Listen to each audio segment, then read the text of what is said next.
With Maplestory Classic officially on the way, we're going to dive deeper into the announcement video to see what changes we can expect. The first thing you probably notice is there's now a proper widescreen. No longer are you stuck on a 4:3 resolution. The UI has undergone a few visual changes. The font for the level number has been replaced, getting rid of that iconic orange look. The health, mana, and XP bars now have a dark background. And the text on the quick slot bar is now shaded, which makes it a little bit easier to read. Another change to the XP bar is that they've added commas. That's right, 2025 and we're getting commas. It's a small change, but I guess when the number gets bigger into the millions, it'll help out. A new addition to the HUD is a little plus sign that appears when you have unspent ability or skill points.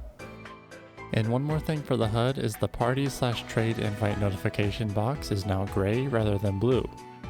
In my opinion, the colors on the old UI match the theme of the game much better. It feels like they changed things just for the sake of change, which rarely works out well. Nobody was asking for this, but ultimately it's not that big of a deal. On this screen you can see that the buffs on top now show a number, which I assume is the minutes until the buff expires. Later on you can see that the buff drops from 4 minutes left down to 2 minutes. This makes me wonder though, because Magic Guard is also active but it's not expiring, despite having a duration. This would mean that Magic Guard has been reworked, which is basically confirmed in this clip here. We're looking at Player 9's point of view. He's over here battling it out with a pig and he's got 340 health, 82 mana. He casts an energy bolt for 6 mana and then he tanks a hit. He loses no health nor any mana. He also takes no knockback, and there's a new guard text that pops up. I don't think I've seen that before. Normally the damage taken is distributed among your health and mana, but in this clip he just takes no damage at all, which seems kinda broken. Another thing you can see is the damage taken by other players is orange now and not purple. The same color as when you damage an enemy, so now it just kinda all gets mixed up together. When job advancing now, there's a new fancy animation, which makes me realize how sad looking the old one is. In one of the clips you get a brief view of the world map.